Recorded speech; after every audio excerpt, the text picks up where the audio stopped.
Well, it's time now for a look through today's newspapers for our press review. I'm joined by Deepti Laurent. Deepti, we're going to go back to a topic we were just talking about. Europe is going through a heat wave right now, and it is sparking a lot of interest in the French papers today. Yeah, absolutely, Alison. Well, we spoke on the press review here yesterday about how the planet's carbon budget is going to expire in probably the next 3 years. Le Parisien, meanwhile, on its front page, the French paper, looking at how summers in France are getting hotter and hotter, and quote that word, étouffant, more suffocatingly hotter. This comes as a good part of France is set to be under a heat wave alert for the weekend. It adds the paper that weather indicators show that over the past 30 years, heat waves are more frequent and last longer as well. And Le Monde is also talking about this on its front page here, talking about the heat wave that's settling across France. And in its headline here, it talks also about a study that was published on Wednesday that shows that climate change is also impacting very negatively agriculture producing nations like France as well. So again, another example of the adverse effects of climate change. And the British Daily Eye also looking at a heat wave expected this weekend. It says with London set to be warmer than the French Riviera, Alison. It is very hard when you're trying to get to sleep early, as some of us are, Deepti.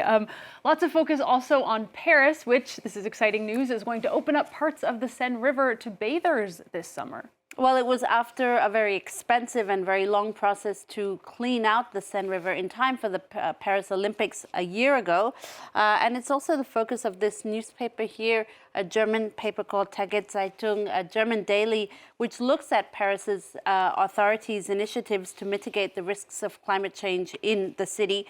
The slogan of the initiative is called Paris Adapts in 2025. And it's included, for instance, renovating the thermic insulation of 5,000 social housing buildings, more shady areas in parks, and also more vegetalized streets, that is, taking away car spaces and putting in more plants and trees.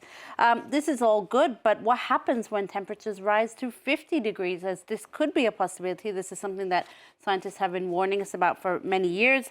One solution, then, is certainly to open up parts of the Seine River to bathers. And in fact, it's not just Paris. The Guardian looks at all the country, or a lot of the cities in Europe who are trying to do this, or whose locals have put pressure on authorities to do this.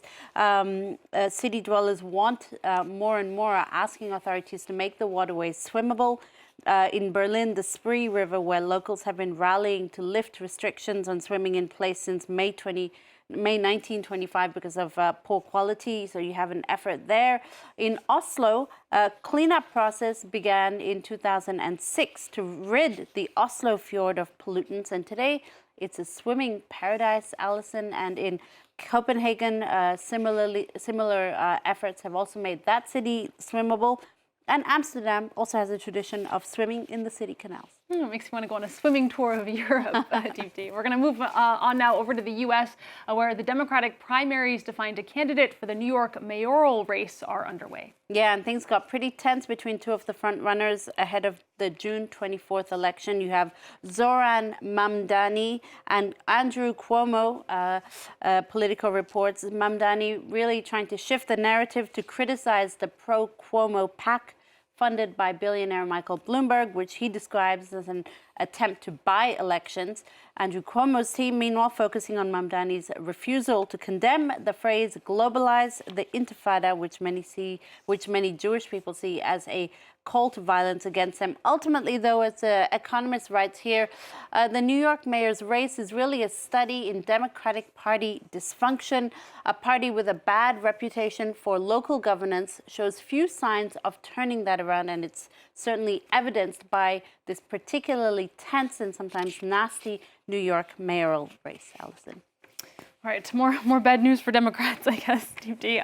Finally from you, a recent video of Donald Trump trying to bait Juventus football players into saying something controversial has gone viral. Well, on Wednesday afternoon in Washington, D.C., the Italian club Juventus should have been prepping for their first game in the FIFA Club World Cup. Instead, a group of players and management were taken to the White House, where they met with Donald Trump. Over the 16-minute meeting, the group, which included U.S. players Weston McKennie and Timothy Way, stood as Donald Trump ranted about Iran, the U.S. civil war, travel bans, and then he asked this question. Take a look. Have you ever had women? Could a woman make your team, fellas? Tell me. You think? You're being nice. What do you think? Think a woman could make the team? General managers, what do you think? Difficult. You don't say it. Close. We have a very good women's team, though. You do have. See there, Alison, they playing. definitely do not want to be goaded into making any controversial statements. There were also similar questions about transgender people. You could just feel the discomfort and awkwardness in the room. As The Guardian says, the players showed all the enthusiasm and joie de vivre of captives in a hostage video.